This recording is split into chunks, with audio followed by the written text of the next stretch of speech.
So, you want to go to space? Of course you do, and luckily for us, human spaceflight is finally becoming accessible to people outside the elite ranks of the astronauts. This is almost entirely thanks to the revolutionary vehicle that is the SpaceX Crew Dragon.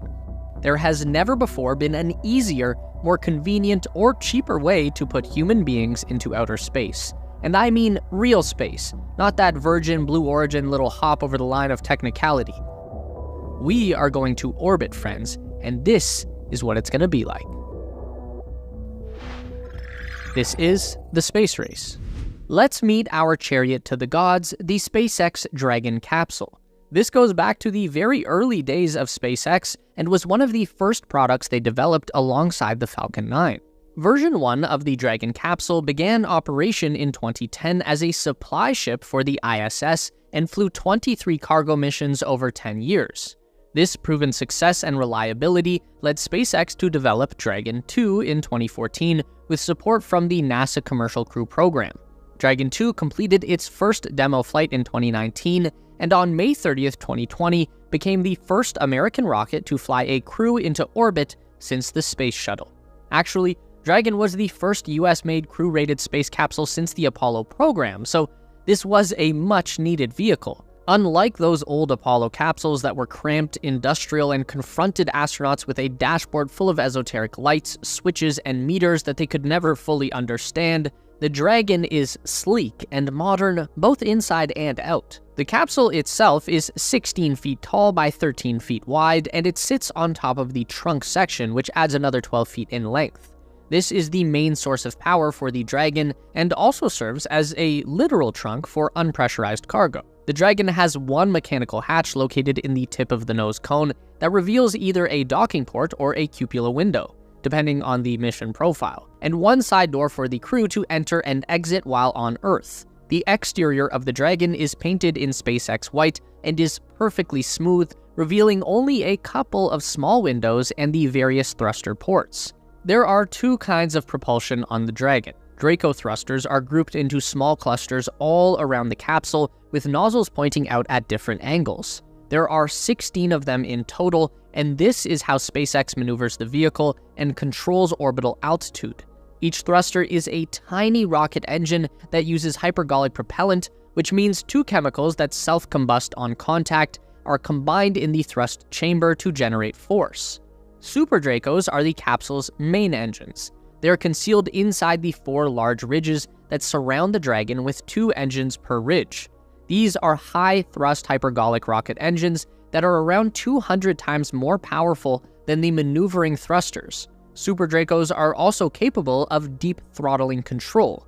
SpaceX had originally experimented with the idea of using these engines for a propulsive landing of the Dragon capsule, but ended up scrapping that in favor of the more tried-and-true parachute ocean landing.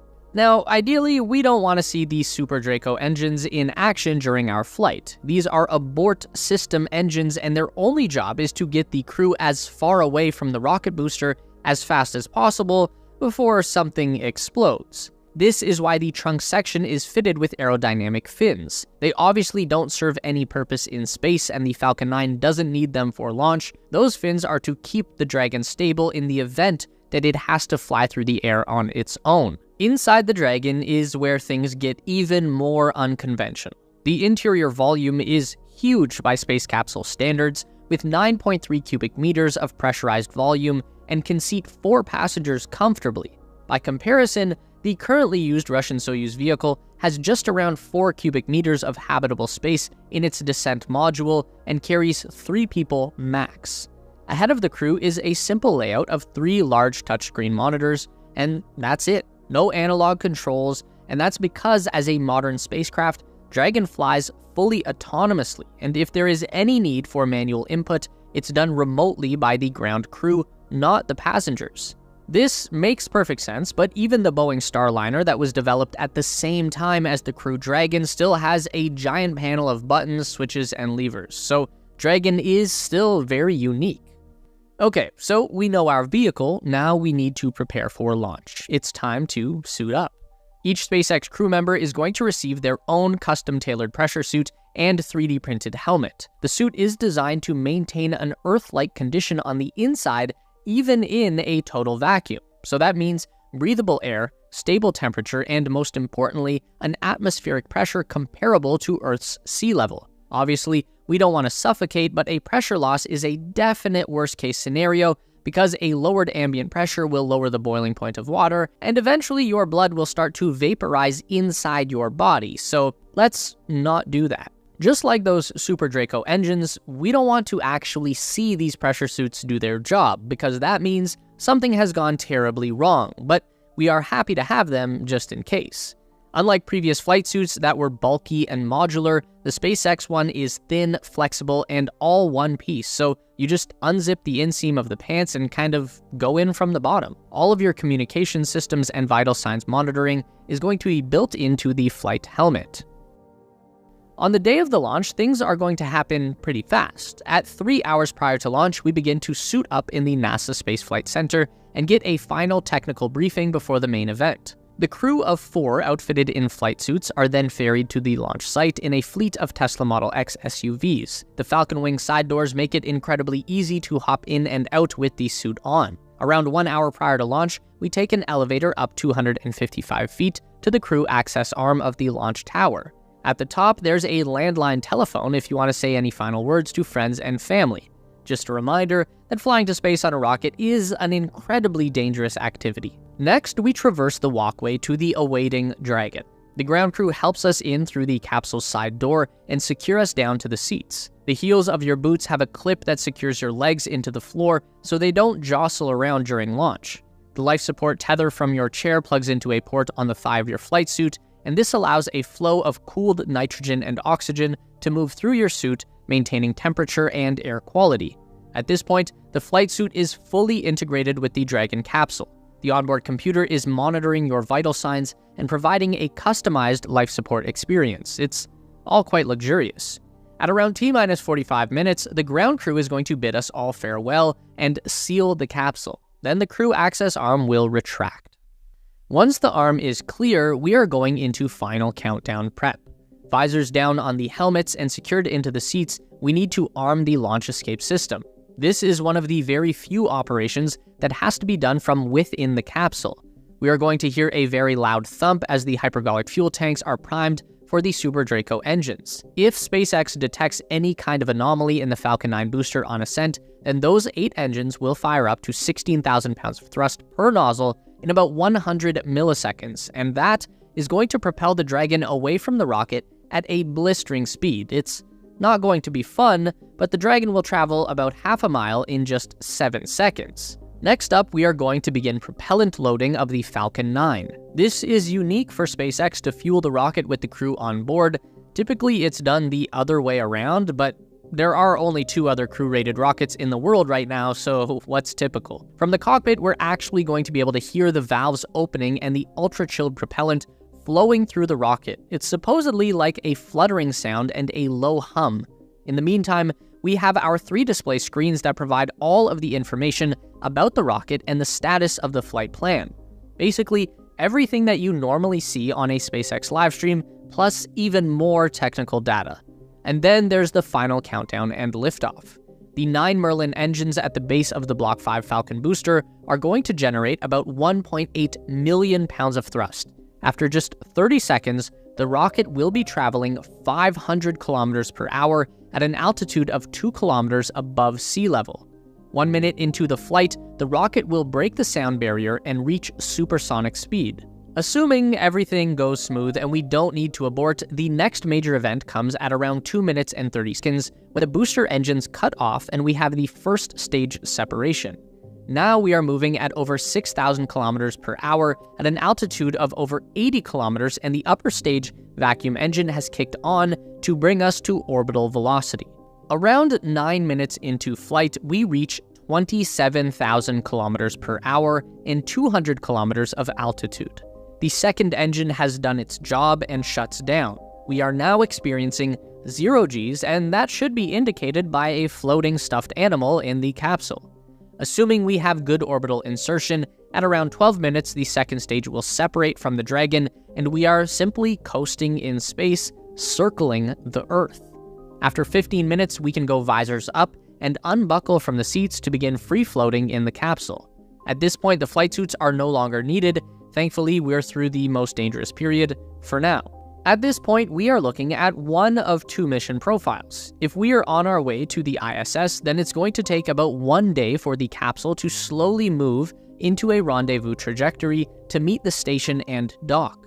In this case, we are going to manually unwind the nose cone cap to reveal a docking port that we'll use to transfer into the ISS.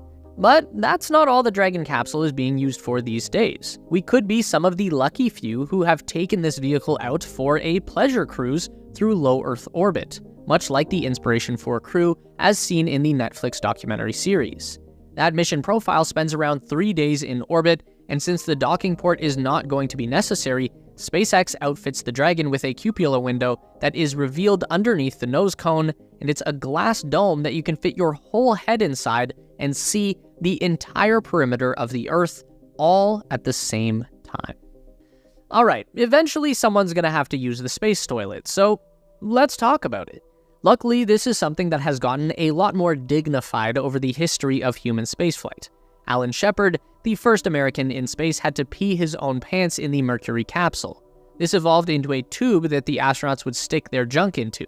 They were only sending dudes to space back then, and as longer duration spaceflight became a thing, astronauts were issued a sack for their...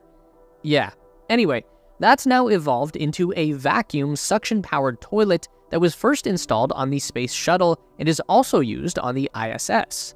The Dragon has one too. It's just above the side door, kind of in the ceiling from the crew's perspective. The unit is kind of sewed away in an alcove built into the wall. It's basically a collection of fans, valves, suction hoses, dehumidifiers, and storage tanks. You also do get a curtain for privacy.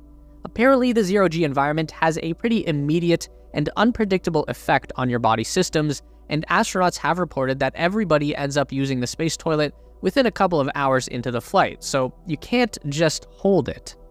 Okay, so we've either completed our stay on the ISS or enjoyed a couple days soaring high above the world as space tourists. Either way, we need to get back down. There are 7 potential landing sites along the Florida coast, either in the Gulf of Mexico or the open Atlantic Ocean.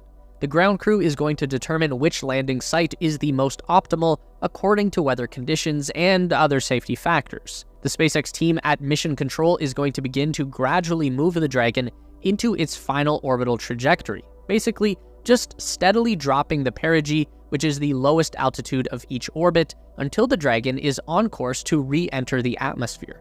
This is where things get dangerous again, so it's suits on, visors down, and strapped in for the ride. When all systems are go, the Dragon capsule is going to separate from the trunk module, and the Draco thrusters will fire to point the heat shield down towards the Earth and set the final approach angle. From here, the Draco thruster can still autonomously make small adjustments to our trajectory as we fall. Worst of all, the communication system is going to go dead for 7 minutes through the most intense period of re-entry. So if anything goes wrong, we won't have any warning about it. We will just explode. Not that we could really do anything about it anyway. The capsule is going to come in at a speed of around 28,000 kilometers per hour, and that is going to impact the air with so much force that the gases will compress and combust into screaming hot plasma, reaching around 1900 degrees Celsius. The heat shield tires are absorbing that energy and then partially vaporizing.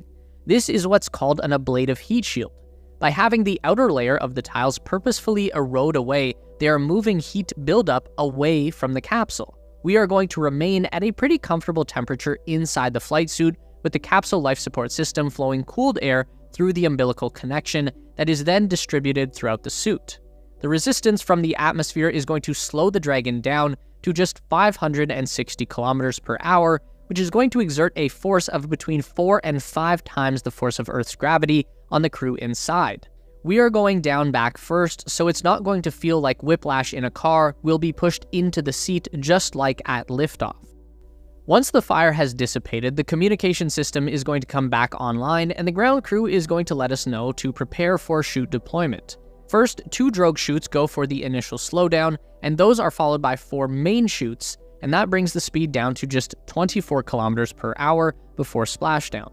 Once in the water, we are going to be met by a SpaceX crew on a barge ship they're going to get the capsule hooked up to a crane and lifted on deck. At this point, the pristine white paint on the Dragon is going to be charred into different shades of gray and black, but we are going to be safe and comfortable inside as we wait for the all clear to open the hatch. Before they can get us out, the crew has to plug all of the Draco thruster nozzles. The hypergolic fuel is incredibly toxic, and we want to make sure that no one gets a face full of vapor. So the ship's crew are all wearing respirator masks during this onboarding procedure. Once we're sure that the toxic gas has dissipated, then the capsule slides over the egress platform and the side door gets popped open. From there, the crew is assisted as they awkwardly have to crawl and slide out of the capsule. Depending on how long we were just in space, we may or may not be able to walk with some assistance to keep our balance. And that's it. We just went to space and back again. From here, the Dragon is going to be fully refurbished so that the capsule can do the whole process all over again. And that is what life inside a SpaceX Dragon capsule is like. Meet us back here every week for more updates on everything aerospace industry and interstellar exploration related. Make sure to give the video a thumbs up today if you liked it. That really helps us out for real. And subscribe to the Space Race for more videos just like this. We do one long form essay and one news update every week. And if you'd like more, we've got 2 more on the screen for you right now.